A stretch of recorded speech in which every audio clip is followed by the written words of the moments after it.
Thanks for tuning in to this session of Beyond Bitcoin's Delegate Edition. Giving potential delegates a unique opportunity to discuss their ideas, plans, and goals to help fortify the Bitshares ecosystem.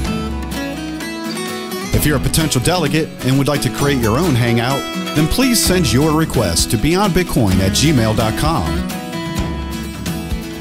Are you finding yourself addicted to our hangouts? Need the next fix? Then please vote for our delegate, fuzzy.beyondbitcoin. Again, that's fuzzy.beyondbitcoin. In addition, you can also check out our new website, beyondbitcoinshow.com, for the latest recordings and events.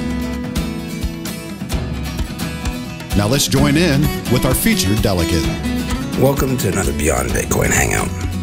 Today is Friday, May 1st, 2015. We are joined by Indolering from Namecoin and .p2p to talk about the woes of internet freedom in our time of great transition. Today we chat about a great many important issues. As you listen, do not be surprised if some of the information within angers or frustrates you.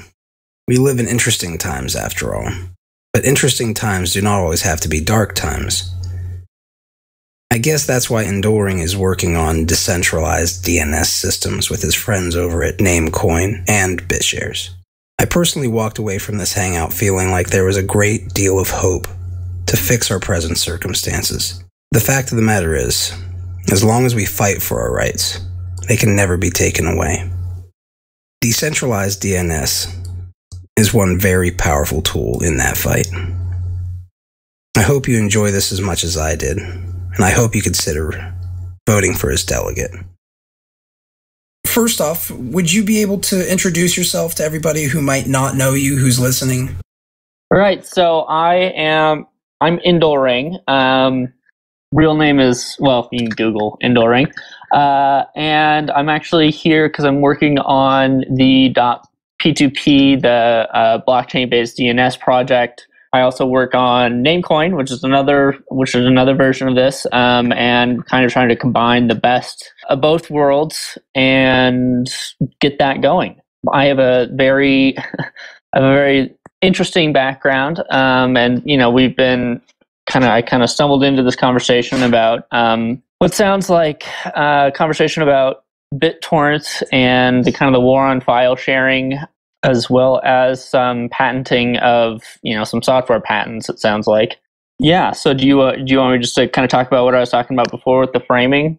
Yeah, let's dig into it but real quick, I would like you to explain. You're working on .p2p. Now, is that the old DNS stack, or is that something different? It's the new DNS stack. I mean, it's the same. It's kind of the same. It's a continuation of the same kind of thing. The same blockchain. So that's part of the ongoing discussion. Do you want to talk about that now, or do you want to talk about the file sharing right now?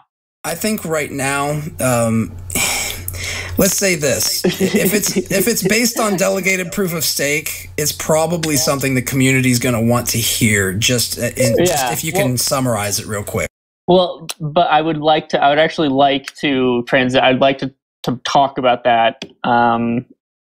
Sure. The majority of the conversation about that, actually, after Dionysus and I kind of talked about the web of trust stuff. So okay, yeah. But did you want me to comment again about, now that we're rolling, about the file sharing stuff? Let's give the people who are listening a little bit of an idea of what we're talking about. First was the attacks on torrenting. Second conversation topic that we were talking about was the patenting of Bitcoin multisig, or attempted patenting, and the PayPal terms of service, and how they would love to own all of your thoughts for you, just as payment for that, as a benefit of you using their service. Say that last one more time. I'm sorry, I got. PayPal has this new terms of service agreement. It's basically saying we own every thought that you have. Nice. Yeah. Nice. So I mean, starting with file sharing. File sharing is, as I was saying, kind of the 21st century version of the war on drugs, the war on file sharing and DNS censorship is a lot like the war on drugs. And file sharing it's not it's probably not good for society, right? Like it's probably not a great thing. But a lot like smoking marijuana, it's really not that bad either, right? It's not the costs to get rid of file sharing, and the civil liberties that we give up in order, to impose the kind of draconian censorship required to end file sharing is just not worth it. Just like the draconian laws required to stop people from smoking weed. I mean, from, literally growing a plant, right, and smoking the byproduct, is really pretty impossible, and it doesn't make a whole lot of sense. So, and then, you've got all these, I liked what someone was saying earlier about these lawsuits, and other things that they can go after us with, and there's a reason that Satoshi was anonymous, right? Because what he was doing is very scary, and in the Namecoin development community, we're fairly paranoid because we've been watching what's been going on with Tor developers, and that stuff is pretty scary. And I'm one of the few people. I won't get into it, but there was a point in my life where a lot of my friends, the FBI came after people, and one of these people was a millionaire, and it was I was a glassblower at the time, so it was a Bush crackdown on glass blowing. Cool, man. Cool. Yeah. So and that was really pretty wild because it was here's the son of a millionaire, friend of mine, and had just basically, compared to us, unlimited amount of money to spend on legal defenses, and they just took him to, they wiped the floor with him. And the same thing happened with Aaron Swartz, right? He had a few $1 million saved up from his work on Reddit, and they drained his bank account real quick. Someone asked what's been going on with Tor developers. Jacob Applebaum is stopped at the border every single time, and searched, and everything, all of his electronics confiscated. There was a Tor developer in Seattle who suffered from an interdiction from the NSA. She, and they're all moving to, a lot of them are moving to Germany, which is very scary. But Tor, we're not Tor, so we've actually gotten a little relaxed on some of that paranoia, which is nice. But yeah, it's very insane, kind of what they're doing. And then you go from going after file sharing towards this this idea that you can use DNS censorship to prevent file sharing and stop online pharmacies and everything else, and that's all bullshit, right? I mean, we've spent the past 20 years on the war on drugs, right? Or longer, since the 80s, right? Since Reagan was around, huge resources, enormous expense, and we're seeing the results of it now, which is we've destroyed much of our civil liberties. All of these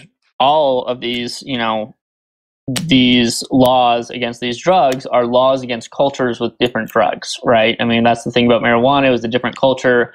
That's the thing about, if you go and you look, there's all these things about everyone doing marijuana, marijuana, PCP, which was interesting. PCP, the very early laboratory studies with PCP has, it doesn't show any aggressiveness, right? Like people are not more aggressive on PCP because of PCP. They're more aggressive on PCP because that's the reputation PCP has. And so you also can go back in time and look at news reports about a bunch of black people that are all drugged up on marijuana or cocaine that became these invincible monsters, right?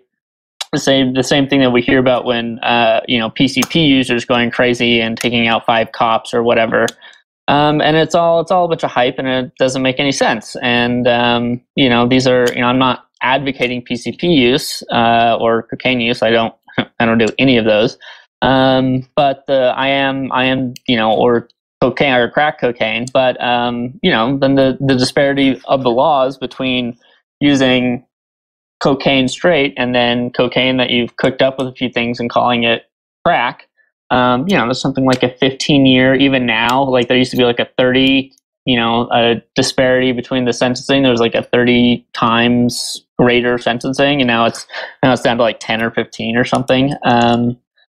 So yeah, I'm not sure why we think that the war on drugs is going to be won by censoring some domains or going at, suing people whose IP address happened to be associated with a file sharing thing. It's all a bunch of bullshit. And the tough thing is that we don't have, we need people in ICANN making those arguments, right? I've been working with EasyDNS, and they were in a tough spot because they were providing, their EasyDNS is like the premier. And if you have DNS services, you really should move to EasyDNS because they spend a lot of money fighting for civil liberties, and they're basically their policy is get a warrant, or get a warrant, right? You want us to shut down something, get a warrant. Well, this is an interesting place where, if you don't mind me cutting in, you're Please. familiar with the National Defense Authorization Act, correct? No, not specifically. Well, it's worth it to then talk about for a moment. On New Year's Eve, I believe it was 2010, moving into 2011. I might be incorrect by a year, but I remember it was the saddest. It was quite literally the saddest New Year's Eve I've ever had. While everybody else was celebrating and drinking, I was drinking and looking at my computer screen and going, "Oh my God, why is everybody around me celebrating?"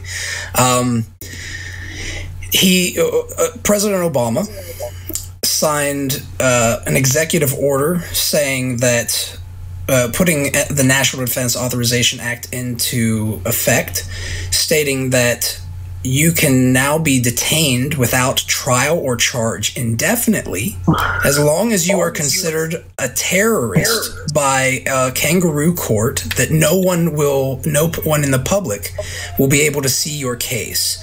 So and I don't know if any of you are familiar with Operation Jade Helm, but currently they are working on mastering the human domain is the statement.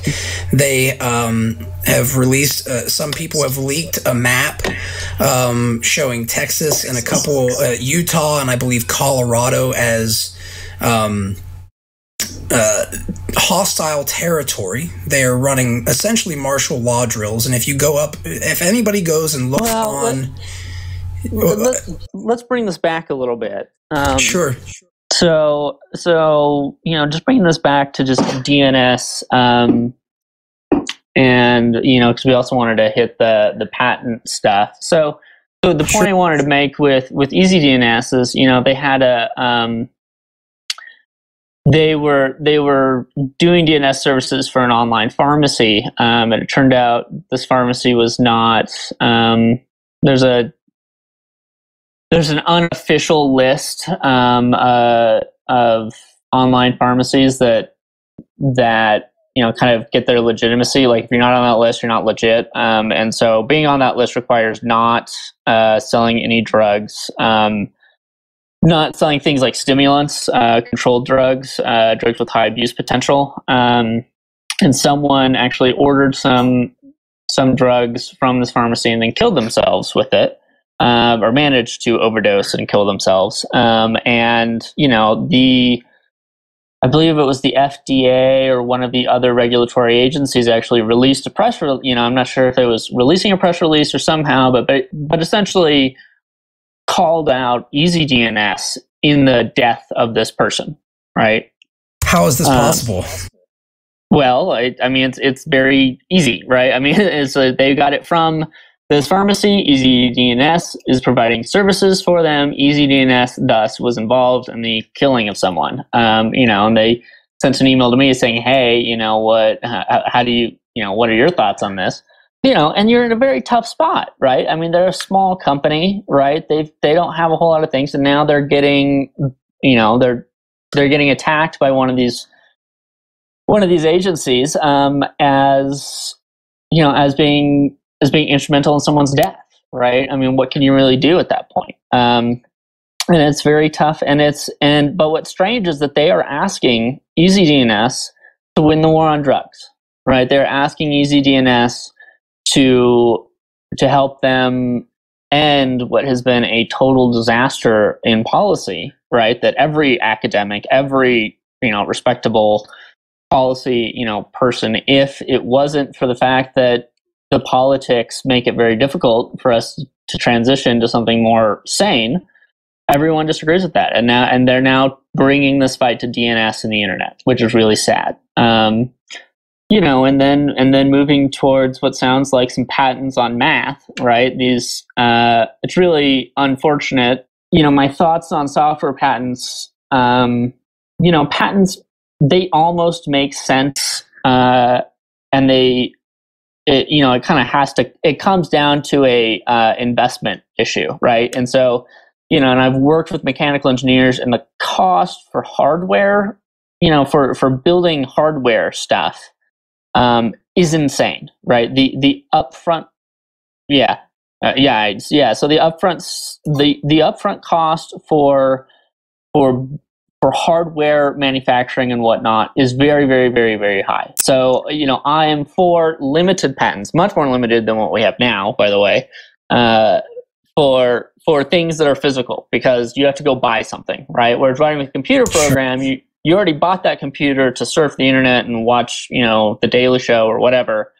And now it's dual use. Everything on there is dual use, so it's very cheap for you to build the software. And so that's a very nice, clean dividing line between, and there is a good amount of discussion to be had about reducing the length and the term and the scope of regular patents.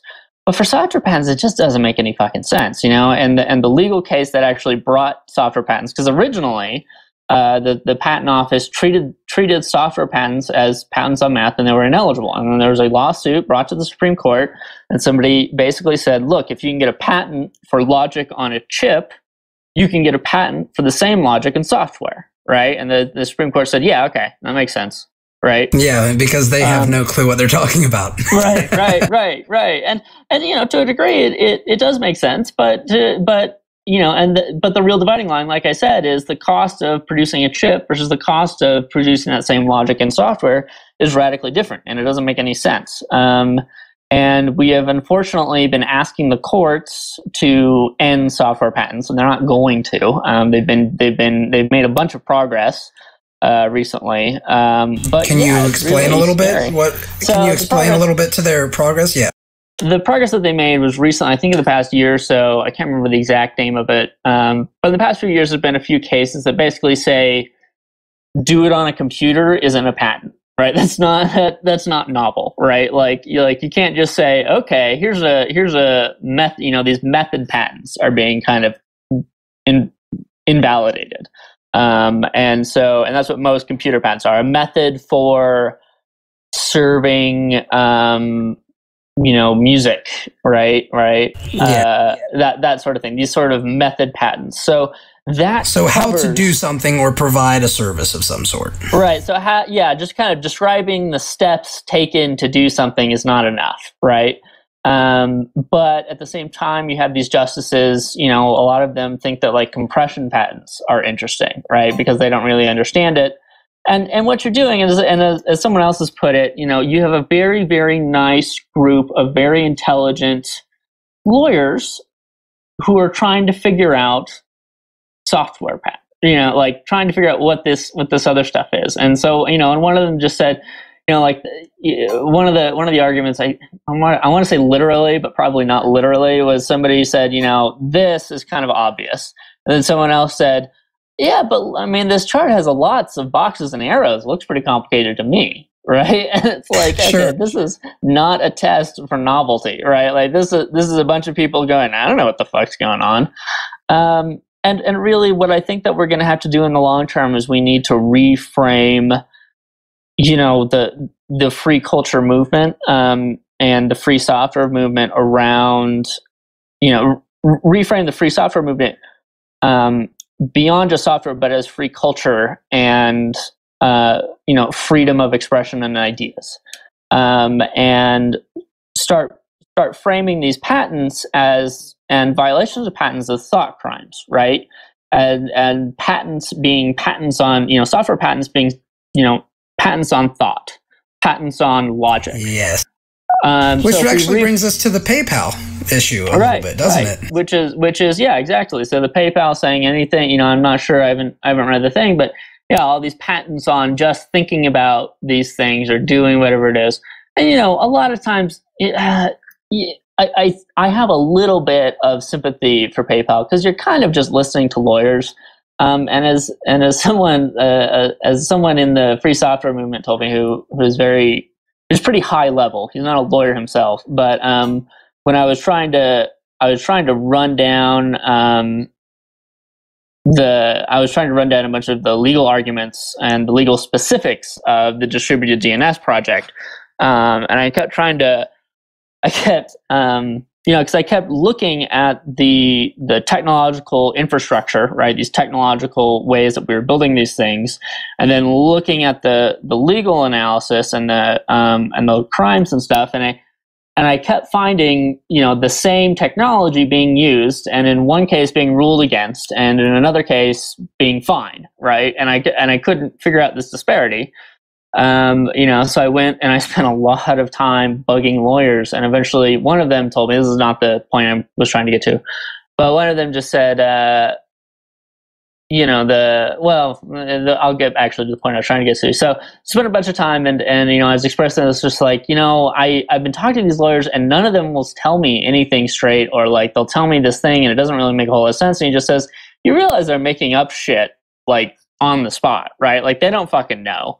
And all of this stuff is all theory, and they don't have, like with NDAs, right? Like if you actually go and look at the law on an NDA, they're almost entirely unenforceable, right? Like most NDAs are almost totally unenforceable. Most of these EULAs, pretty much unenforceable. There are bits in there, so I can understand, software patents themselves are a bunch of lawyers sitting around interrogating the engineers, and the engineers just making bullshit up to satisfy these lawyers, because the lawyers all think they've got they think they have this magical money-making machine that they get to use, and it's, so this software, I'm sure the software thought crime stuff, whatever this IP stuff is in Skype is insane. And it's unfortunate.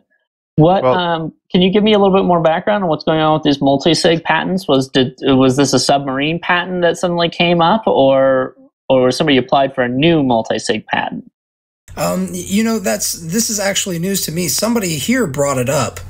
That Bitcoin, somebody is trying to patent Bitcoin multi-sig. Now, I don't know.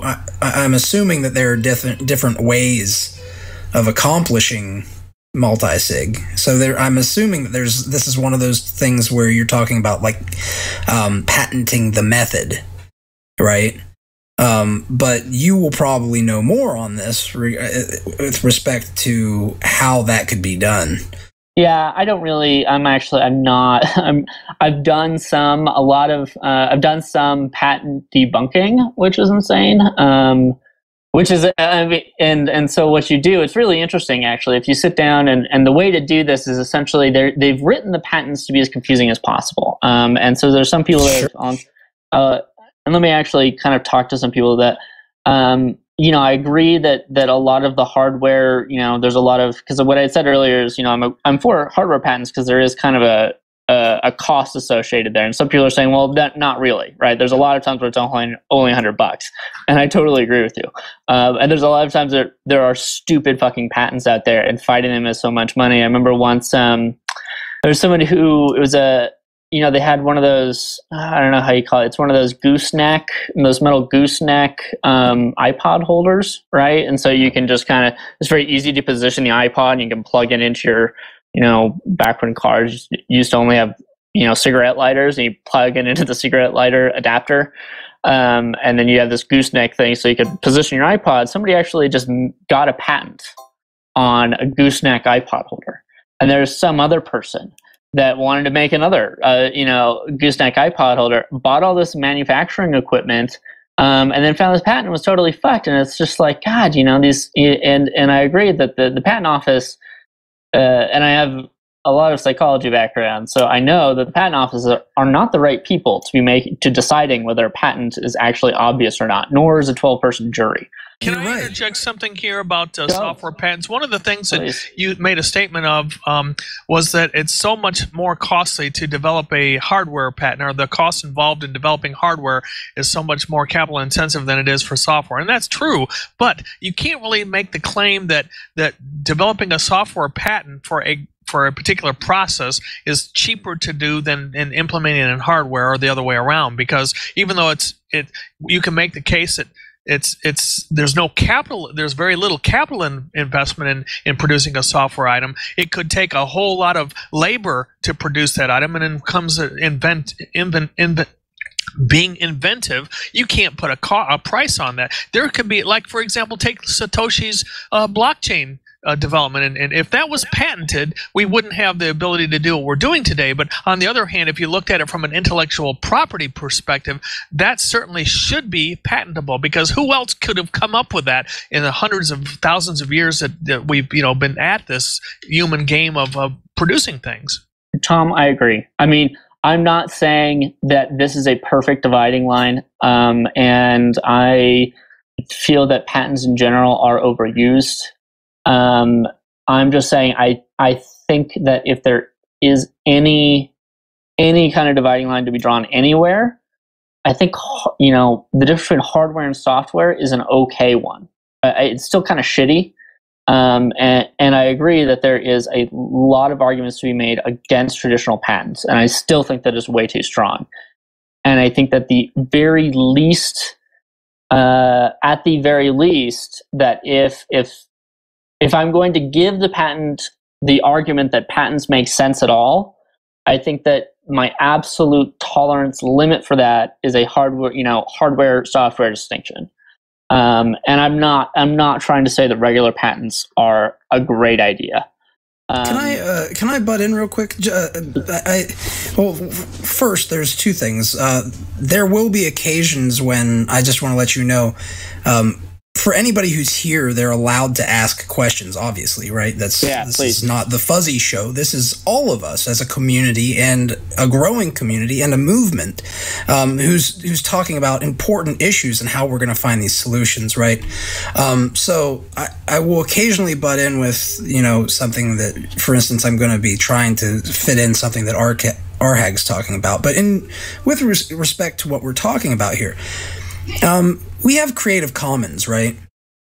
And I find myself wondering, are there solutions to this that we're not really thinking of that can be found in other places? Like, for instance, if I'm a developer, what if rather than having a patent, I am credited for being the person who develops this, and then it goes into my profile, where people can then know that I was the person who developed it from the very beginning, and I'm going to be getting many opportunities from this, right? So it might not be money in my hand right now, but it can be consultation jobs, a number of other things that could monetize it for me in a social type of way. The social contract. I totally agree with you. I really wish. I think that the problem is that we got into a lot of kind of irritating arguments about DRM instead of focusing on the patent threat in the free software culture and the free software movement, the free software, the actual free software society people. And so we missed a huge opportunity to add patent protections to Linux, right? That's what the GPL3 v3 does, and what the Apache Foundation does. That it takes all these crazy, insane laws that we've used, for intellectual property that we've built up for copyright. That's what originally what we did is we said, this is insane, but we're going to turn it on its head, right? We're going to take all these super strong copyright laws and then make it so that it's a reciprocal agreement that if I give you this, you have to give back, right? And so the stronger you make your software law, your copyright laws, the stronger I can enforce that license contract that you agree to when you're using GPL and other kinds of software.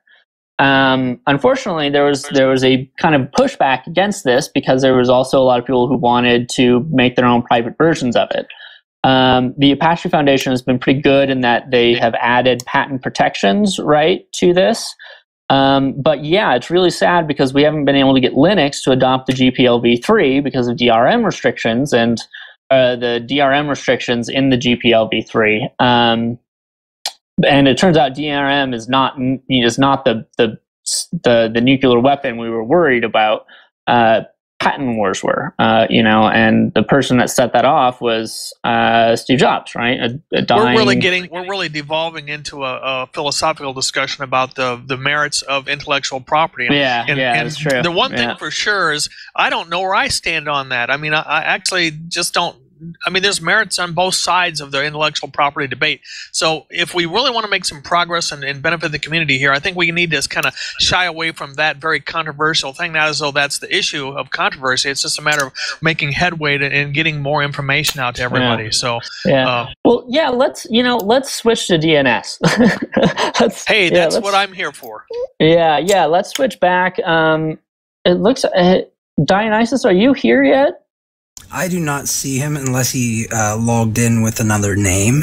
He might be having issues logging into the server. I haven't seen anything from. I'm chatting with him online, and he's not responding. So it's okay. That's all right. So let's talk DNS. So originally, I come to the community. My first mumble was maybe 6 weeks ago or something. Somewhere around there. About 2 months ago.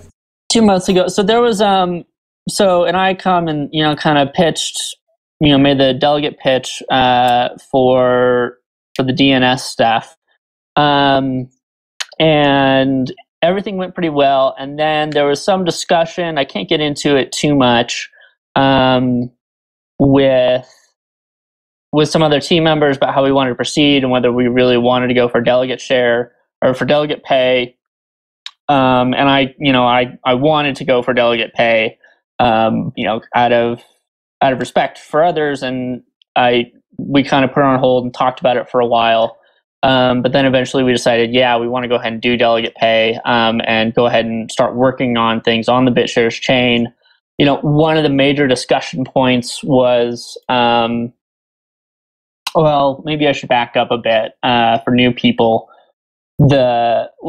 The project I'm working on is .p2p, which is a decentralized DNS system. And this is kind of the second half to the censorship-resistant networks, right? So there's a bunch of censorship-resistant networks that use various methods for hiding, for making traffic anonymous, and making it difficult to figure out what sites you visited and making it so that you can have these hidden services that you can go visit, and it's difficult to figure out where the server is for that hidden service. The problem is that so we started creating these things about 10 years ago, and there was with networks there's two parts to the modern network.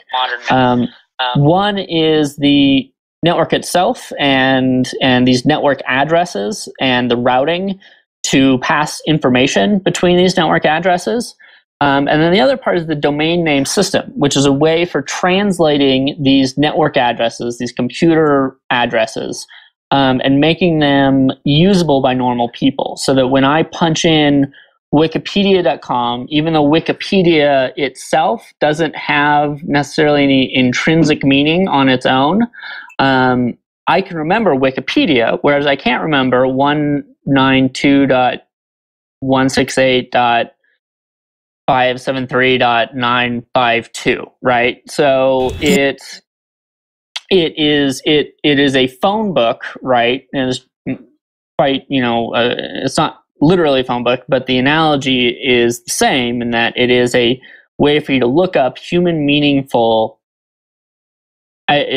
human let meaningful me ask stuff. a clarifying point here. The Please, phone Tom. book, the phone book analogy is kind of, you actually have surfaced something that I wasn't really aware of as being a part of the whole DNS issue. Because from what my perspective was, is the phone book was the component that I thought we were all focused on in eliminating the centralization of that control mechanism. But you're saying there's actually another layer to the protection that goes into the routing and in the IP level in terms of how packets are transferred from one place of the net to another. That is beyond it has nothing to do with the naming issue. It has more to do with routing and traffic flow. And I didn't know that was an issue at all. So please explain about that a little bit better. So yeah, so on the one hand, we are focused on making, breaking kind of the phone book monopoly or whatever, and you can make the same thing if you have an address, a contact book back before computers and before cell phones. In your contact list, you would have your own, names associated with these numbers. So and so this is important, and we really do want to push for widespread adoption of .p2p. Resolution of .p2p domains by everyone, right? So you don't just have to, it's not just for hidden services and use over Tor, right? And that is a big thing, because even now, there is a bunch of DNS-based censorship in Europe and in America, and in China and Russia. Although China and Russia, they go after the network a little bit more than just the DNS. But yeah, so there is all of these really terrible. Oh, I just got a message from Dionysus who said, "Sorry, I had to travel to Geneva. I won't be able to join," which is okay, I guess. Yeah, that's a surprise trip to Geneva. Well, so, you know what? Maybe next time next time. Yeah, it's all good. So there's a bunch of DNS-based censorship where they're blacklisting these domains and making it very difficult, or making it difficult for normal people to visit these domains, and they're also doing domain name seizures. The United States being the most prominent example of this. There's been some quirks in the law.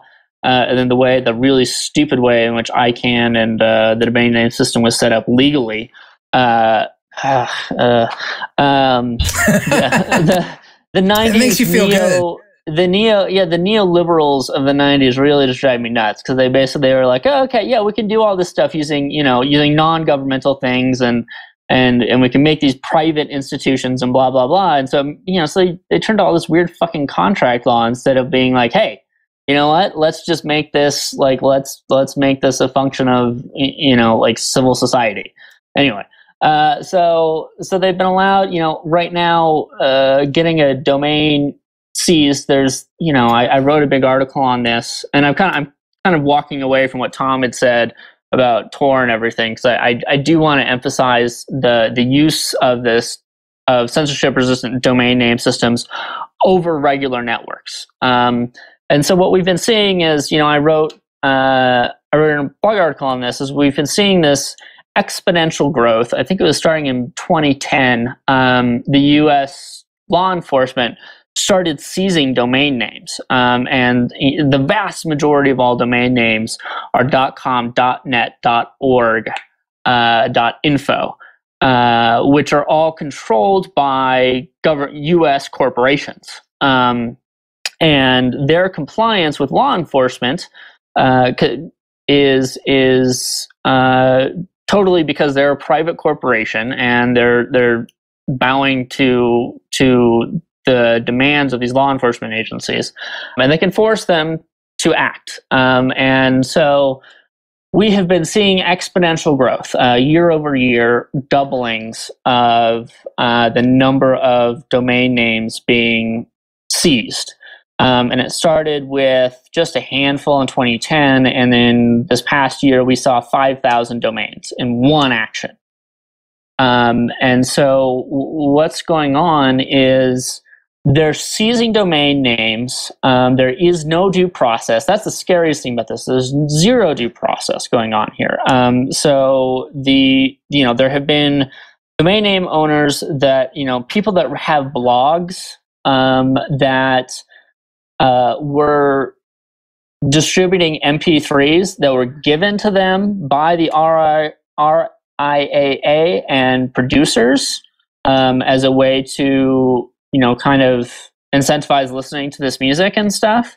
And as a promotional stunt, right? Or not promote, just part of being promotional is giving away some of this music. And their websites were caught up in these automated scans looking for MP3s. And so they had their blogs, which is, it's kind of like, if somebody ran their own indie magazine, their own zine back in the day, and that's how they made their living, was subscriptions to this magazine, right? Or this newspaper or whatever.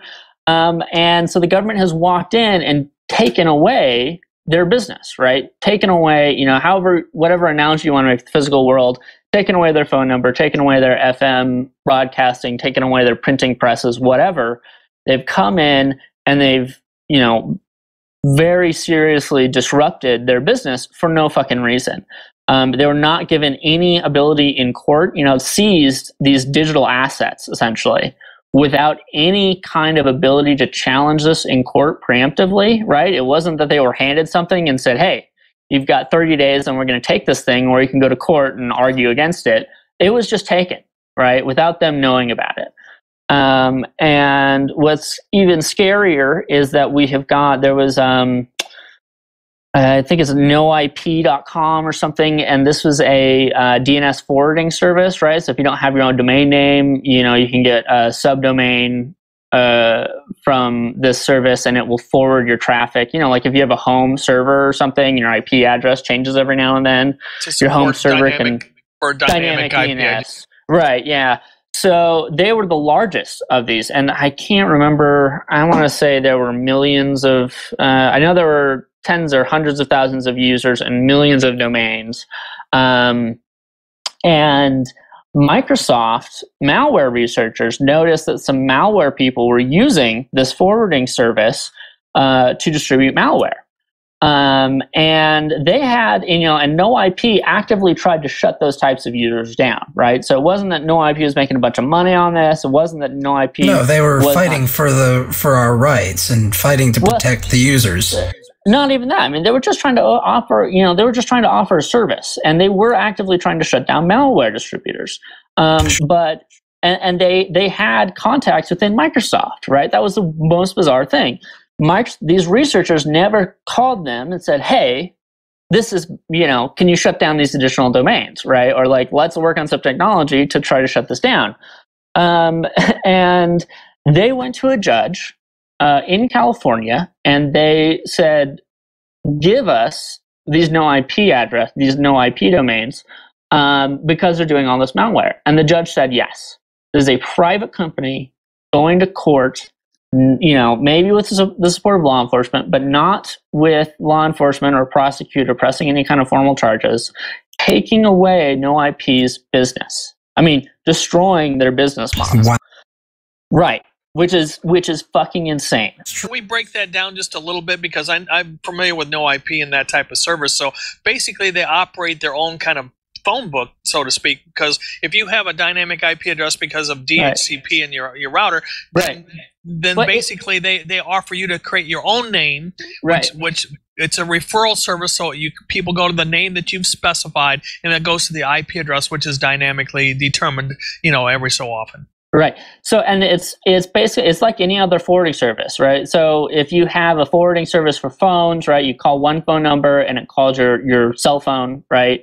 Or if you have a forwarding mail service, so if you move and you have mail forwarded to your new address, that's what they're doing. Are the laws for telephone forwarding, is there any relationship between those laws and the laws that they're trying to assert on the IP case? Not really, but if somebody went after a telephone or mail servicing, forwarding business, they would have to go through formal legal channels, I believe. Yeah, of course. Well, it seems like that's not the case anymore, though, is it? Right. So, but because it's online and because everything is this weird fucking contract law, and I'm not really sure if it's all because it's just contract law, but whatever the fuck is going on. Sorry for all the F-bombs, by the way. This is a serious topic, man. Yeah, it really pisses me off. So let me just kind of finish. So they took all this stuff. It was a big fiasco. They handed no IP back like a week later because it turned out Microsoft was really bad at running the service, and disrupted.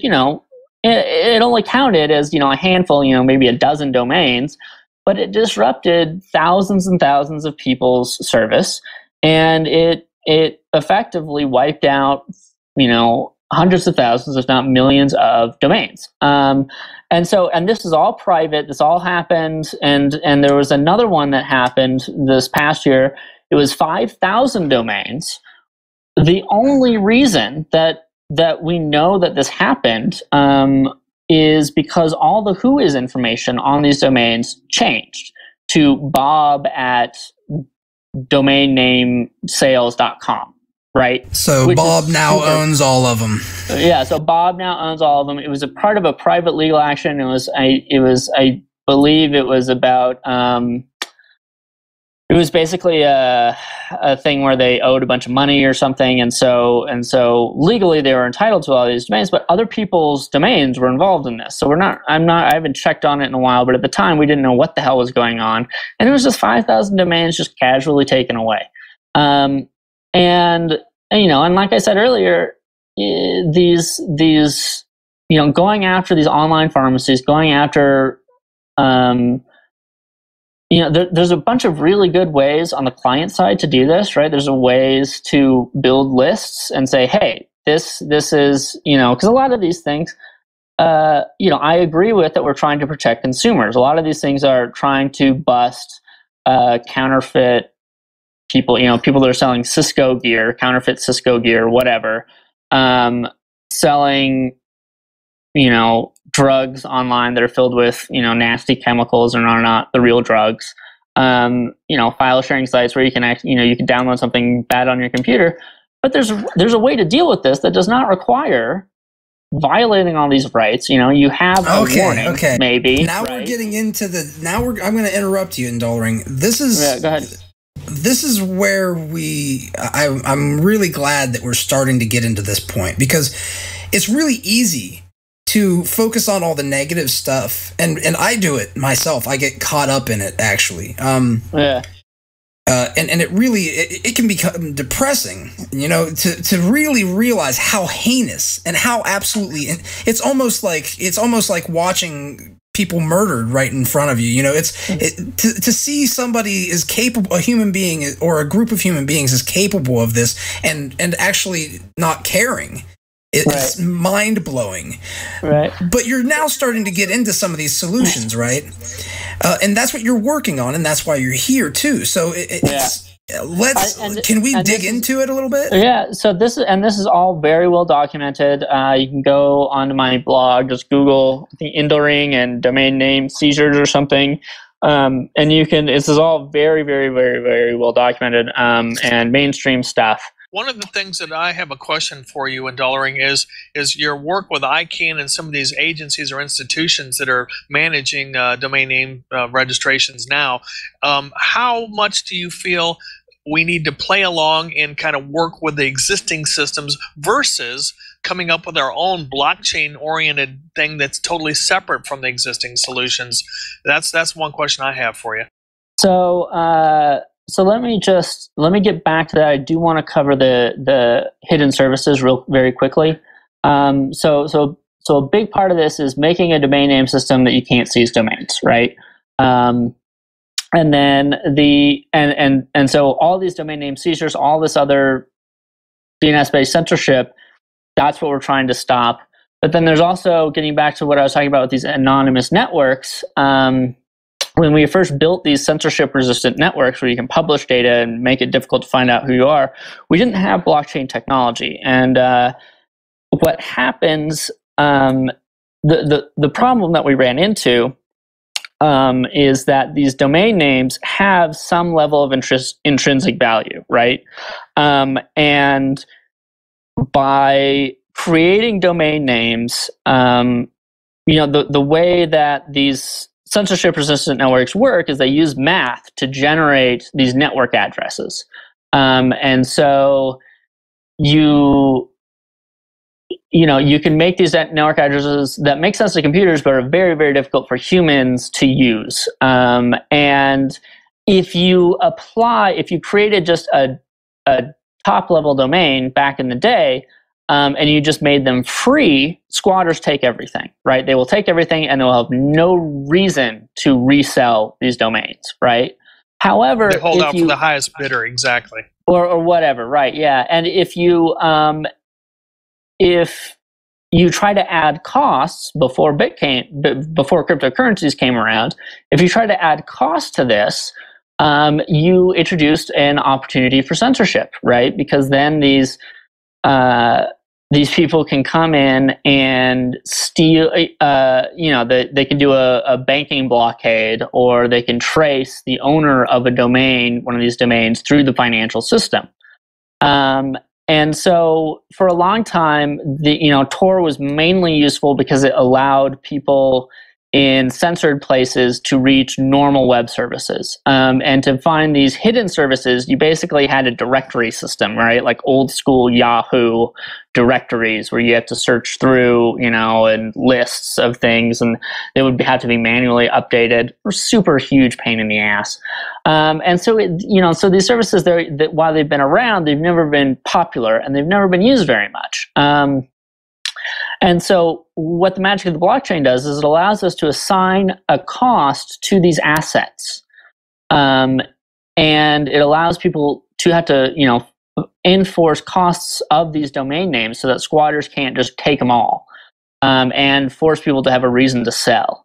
And the blockchain, and using public key cryptography in the blockchain allows us to assign ownership in a specific way so that these names and these domains that you go to, it's actually, being, you can say, okay, with cryptographic certainty, who owns these domains, and assign ownership that way.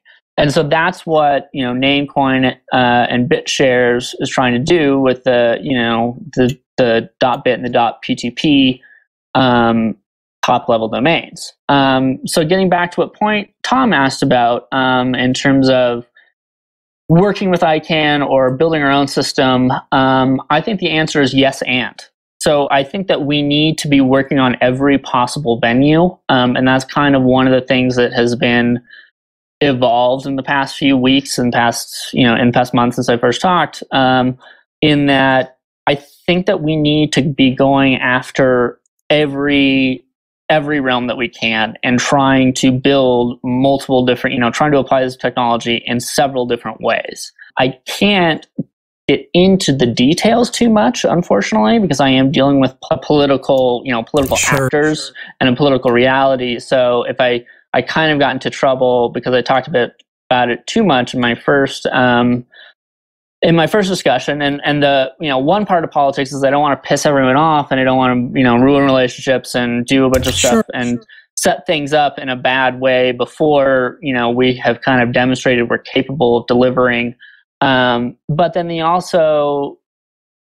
other thing is that politics also, it's so uncertain, right? And things change. So I don't want to make a bunch of promises that I'm not sure I'm going to be able to keep, because the plan will change. And it's already changed in the past month or so. So the promises I do want to make are, this is the technology that I'm working on, that we are working towards, at the very least, a .p2p system that, is suitable for different types of use cases, possibly Tor, possibly going after, legitimacy through ICANN, going after every, I will go after every domain or every attack angle that I can, every angle of attack that I can attack this on, I will pursue to my fullest. Okay, sounds like you're having a kind of a dual approach or a multiple approach. So it's not like one or the other is the way you're wanting to go. Now, what percentage of your effort and time is devoted to each of those two approaches? I'm going to use two approaches, which would be working with ICANN and existing institutions versus blockchain development to provide the name lookup. Right. So for right now, we, I would like to focus as much time as I can on both. the fact of the matter is delegate pay has dropped significantly, even in the 2 months that we first started talking. So originally we had set up 3 delegates, one for me to work on politics stuff and management and some other stuff, one to work on, one to cover, I had like an operational expenses. So, basically my delegate sysadmin, pay him a couple $100, and that was going to be like a real low expense delegate. And then one for working on programming and paying for the kind of the coding stuff. But delegate pays drops from like 2,000, I think it's down to, is it 500 or 1,000 right now? What is it? Approximately 540. Well, it's probably actually 500 now. Right. Yeah. So right now, all of that money is going to go towards some of the technology that we need to build. And so it's kind of unfortunate Dionysus isn't here because I wanted to kind of talk to him about kind of some of the interesting side applications. But so the very first project that we're going to work on is a distributed, it's funny, a multi-sig kind of technology for RSA. So we have multi-sig already, and we have threshold signature systems, but they are not backwards compatible with the encryption that's used in DNS, called DNSSEC. And so there is, however, an academic who published a scheme for such a system. And so it's possible to do, but we need to code that up and we need to get that working. And so that's going to be the very first task. This is, we're the cost of the actual implementation. I originally zeroed it out at, we were thinking around 10 grand. I'm going to try to bring that down as much as I can, especially with delegate pay being as low as it is. And I might also go after like a crowdfunding campaign to try to supplement some of the income. The main problem being you have to hire a mathematician / cryptographer, right? You can't just can't just have a regular programmer do this. Have you considered the potential of using like a user-issued asset or something to that effect along with the crowdfunding campaigns? I don't know how it would work exactly off the top of my head, but it might be a path. It sounds interesting. I think I'd rather just go with Indiegogo because essentially we're trying to, for a crowdfunding campaign, I'm trying to find a different group of people to convince and donate money to, right? So I'm not sure if going through the Bitshares system is kind of the right way to go because I'm trying to get outside funding. And so this threshold signature system is very, very interesting because it would allow us to, it's useful because what we do, and how much time, because we're now actually in an hour, how much time am I eating into the next person? How much time do we have left to talk here? I think we can go for another 5 minutes. That shouldn't be a problem. 5 minutes? Okay. That's too bad. Well, we have more hangouts to come. So you're welcome anytime. So the threshold signature system is interesting because you have this a key signing key and a zone signing key. I'm not sure. What it would do is it allows us to, sign the DNS information using multiple delegates. And so it actually starts to approach the security of the DPoS system anyway, which is interesting. And so you can produce these sign zone files. You can figure out if you can prove if a delegate signs something they're not supposed to. You can say, hey, you were not supposed to sign that, and we can kick them out and build a new zone signing, create a new zone signing key. But what's interesting is this would even increase the security of stuff like we could apply this to our lightweight clients, right? In that the lightweight clients basically, Bitshares lightweight clients currently are, third-party trust clients, right? But we could also, with this system, we could improve the current lightweight clients by having multiple delegates sign off on the blockchain using this technology and then just, apply that easily into the lightweight client. I mean, I'm not working on the lightweight client, so I'm sure someone else is like, how easy would this be? Because we do have to build some stuff for the delegates. But that would be an interesting, intermediate test case between now and actually publishing zone files. We could actually do something interesting where we were signing blocks themselves with this for the lightweight clients. Another interesting thing we can do is, we have, I'm pretty sure Bitshares uses deterministic compilation. And if not, we should be. And I believe so. This would be a way for us not to just have a system where someone says, okay, I got the hashes from 10 other people, and so I'm going to sign this release, right? So this would be a way for having 10, 20, however many other people doing the build system to then say, okay, here's the release that I've signed, here's the release that all these other people signed, and it matches, and I'm signing the fact that it matches all these other ones, right? And so then you have this threshold signatures securing the actual binaries themselves. And that can be used outside, which is why I was thinking about doing a crowdfunding campaign, and that we can use that, Bitcoin can use that too. And I can, because they also do, this DNS signing, they could use this as well. And then kind of what I wanted to talk about with Dionysus here is that we can even start doing interesting stuff like we can create a list of domains that have been seized, right? And we can have delegates, on the regular domain name system and actually produce a list of produce a list of domains that have been seized and and also have a forwarding address for it, right? And so you can do all sorts of really, kind of interesting stuff here, because now we can take these traditional RSA signature systems and make them threshold crypto.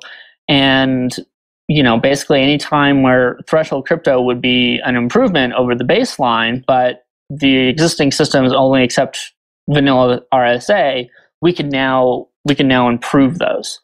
So that's the first piece of technology that we need to work on. It's really critical towards getting everything working and getting wider spread resolution for DNS, and that's what we'll be funding first. I finally got my delegates paid for, up and running. So if you just search for Indolering and the delegates, the standby delegates, there's one right there. As soon as that one gets funded, I will get the other two funded. And we can start putting this whole thing together. So with everyone's support, yeah, we can start fighting back. Well, and I know that this is something that we can, every single hangout, literally, we can let it go over because it's so easy. However, we are going to have to stop for right now. It's amazing how tired I normally am after getting off of a night shift to come home to do this. And whenever I start it, I actually get a huge rush of energy from all the amazing stuff that's potentially going on.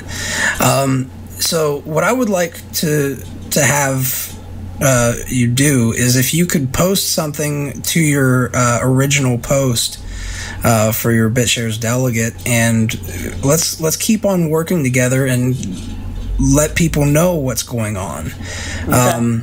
And we can continue working on this. Maybe maybe expand our community and bring in some of the people that who are very interested in this, who are part of the communities that you're working with. And let's, because ultimately, what does it come down to is, we all have these different cryptocurrencies that we're all interested in, and there's a tendency for us to all get kind of tribalistic, which is natural. You're a psychology person. This is kind of a sociology, psychology type thing.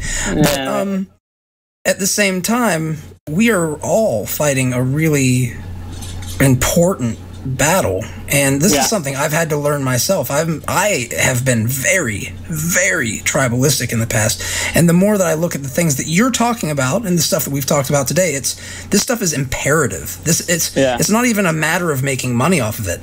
Yeah, it's a civil society. This is something that is I'm really quite shocked at the apathy I see about this issue. I mean, this is what got me into Bitshares in the first place. This censorship thing of the internet is really important. We need to have a free internet, or all shit that we're doing is not going to go anywhere. Well, not only that, do you want to live in a world where everything that you do is tracked and you can be put in prison indefinitely without trial or charge for anything that, I mean, somebody created? Let's keep it on. Let's keep it on DNS though. Yeah, I mean, the censorship issue is it's very, very important. And we're building these systems, like you said, to prevent people from being able to track us, and to build these new, to make these networks usable, right, by normal people. This is what we have to do. Well, thank you very much, Indolering. Yeah. Is there any way that people can get a hold of you if they're interested in working with you? Just search for Google, email me. I'm really pretty terrible at monitoring forums. Once I do get in, I will do my best to, kind of maintain updates, regular updates.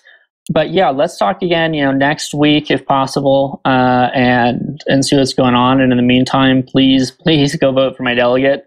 I'd really like to get some of this technology up and running, and get everything going. Oh, and I wanted to say, back to the tribalistic thing, I'm here with Bitshares because I think Bitshares does interesting, different, new, exciting stuff, and DPoS allows us to do new things.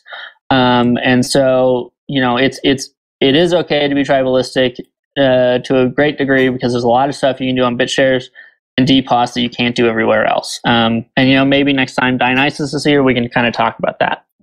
And your delegate is sec.indolering? Indolering? Yeah, so I'm going to have 3 delegates. So, but that's the first one we paid the cover fee for, and we didn't want to. I didn't want to spend another $500 for the delegate fee on the other ones until that one is paid, gets in. So yeah, so I think it's sec.indolering. If you just look for Indolering, you'll find that delegate. And then next week, hopefully, we'll have 2 more. Yeah, let's get that first one voted in. Well, thank you very much, and please feel free to stick around, because we have, ironically, we are working here with Bitcoin 42 is here, and he is working on GemSpace, which is a crowdfunding platform that they are going to launch, or they're planning to launch for Bitshares, essentially, or working with Bitshares. So yeah. I'll try to stick around. I am crazy behind at work, actually, so I do need to catch up. But I'll try to keep an ear open. And thank you all so much. Thank you, Indolering.